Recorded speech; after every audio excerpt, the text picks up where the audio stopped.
Okay, so this is something I've been working on for a long time.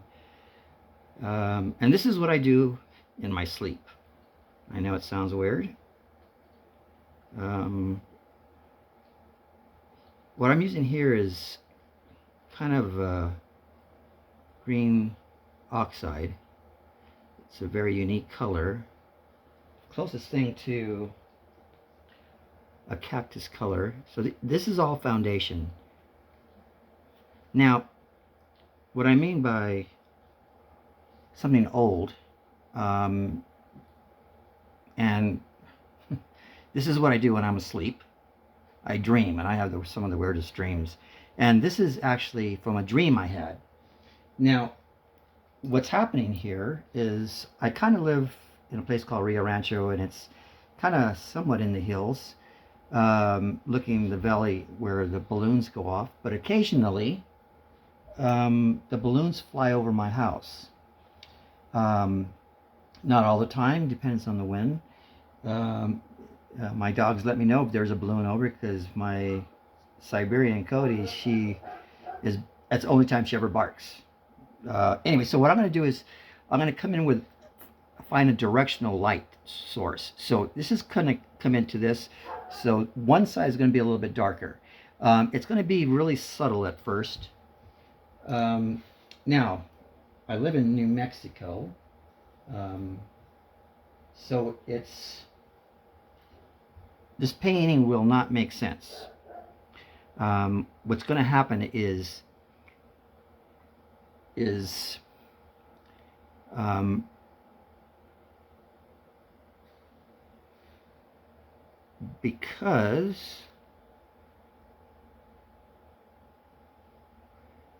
Saguaro don't live in New Mexico, they're native to Arizona.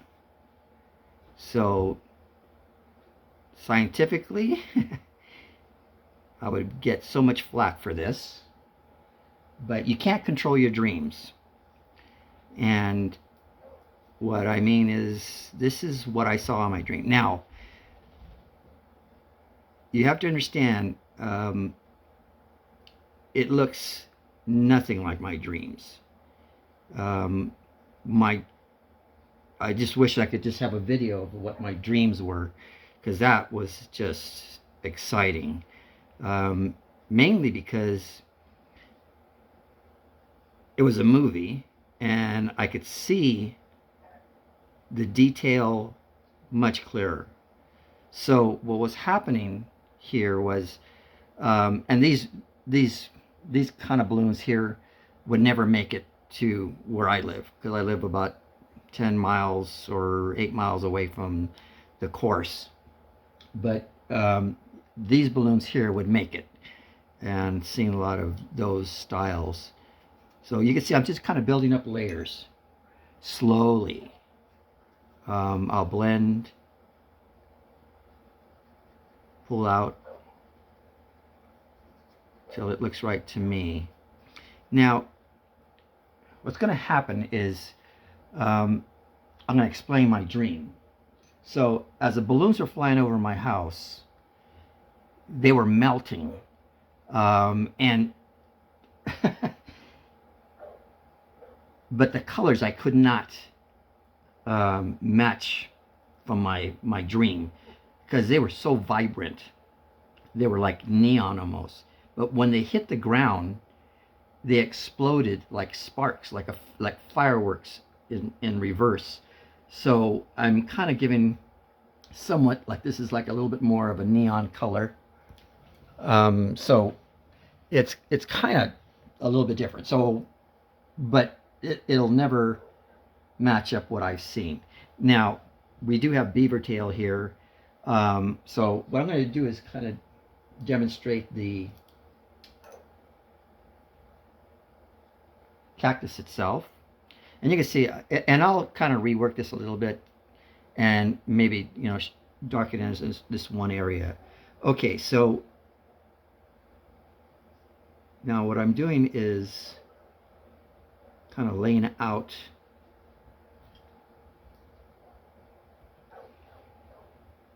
the pattern.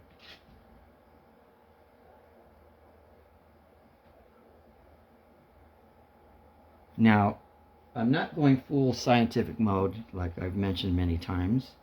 I'm painting for pleasure. So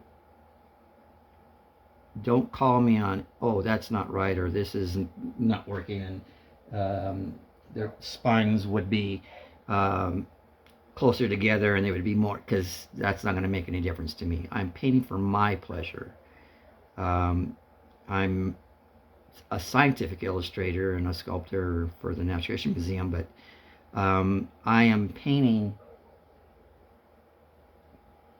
because now I have the freedom to do whatever I want without any kind of feedback or somebody explaining, well, you need to enhance this, you're missing kind of something on this little area here, because that is not going to happen. It's just the way I am now, and I'm just painting for my pleasure. Now, the beaver tail are close to the color of a real one. It's that green oxide with a little bit of white that just makes it look like this realistic type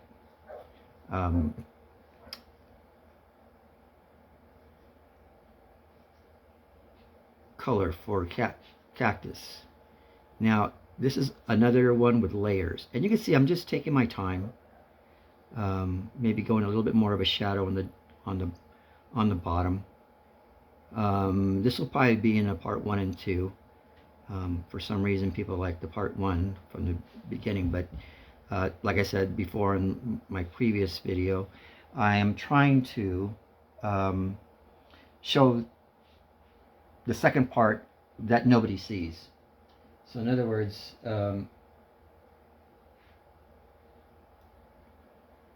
this is a detail that is, this is like a barrel cactus, and there's all these things that wouldn't exist, but since I've been to Arizona, they just pop up in my brain, and I was just trying to copy that. Now, what I'm going to do is I'm going to come in with a little bit of white, a slight bit. Just like you can see on this right here, and barely touch it, and slowly build up. You can see just small little, and because this is watercolor, it's going to fade.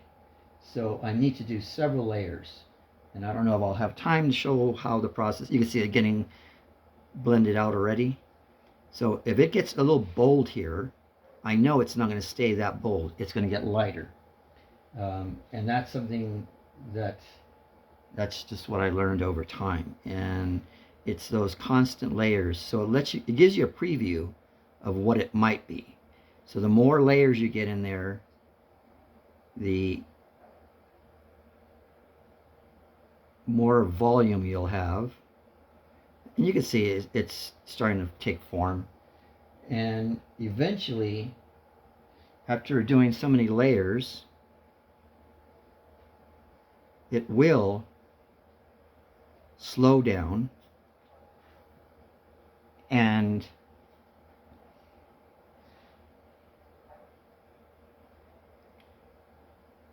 be true to your paint. Now, it may get a little lighter on that, but I'm thinking that this won't make that much of a difference. I don't need to put 10 or 15 layers, which what I would normally do. So now I'm just going to do some spikes.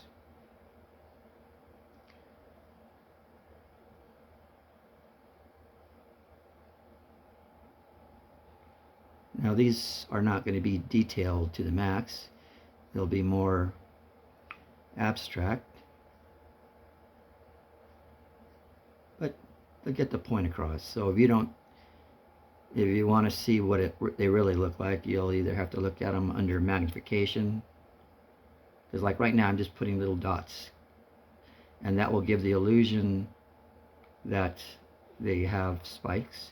I may pull a couple of ones outside, another one for the illusion.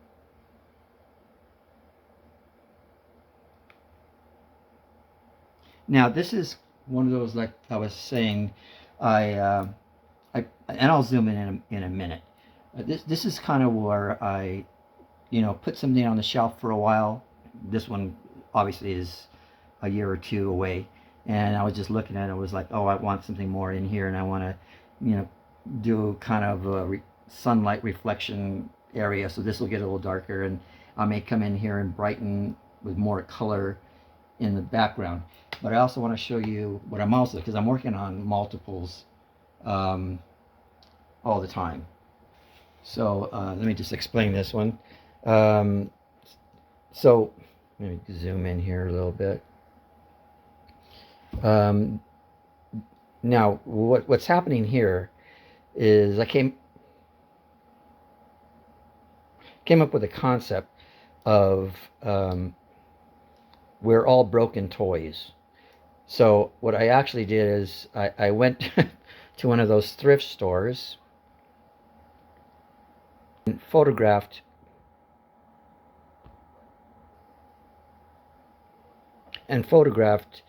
a lot of the toys that were there, and some of them were broken and had problems, and I just got the concept, like we're toys and we're broken in the inside and the outside.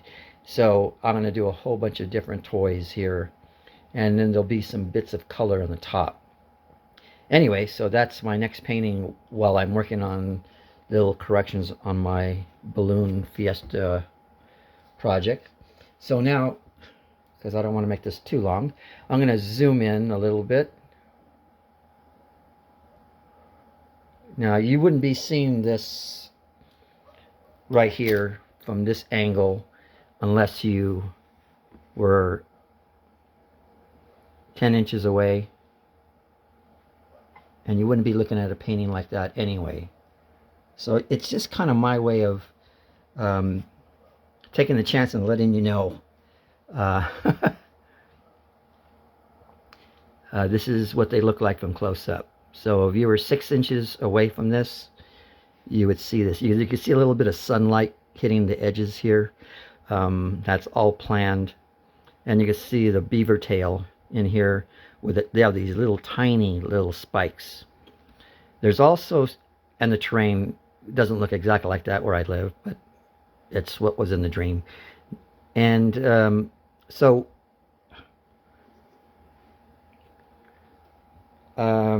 yeah, I'm just kind of showing the close-up part. Anyway, so just wanted to give a heads up of what's going on. Have a good day.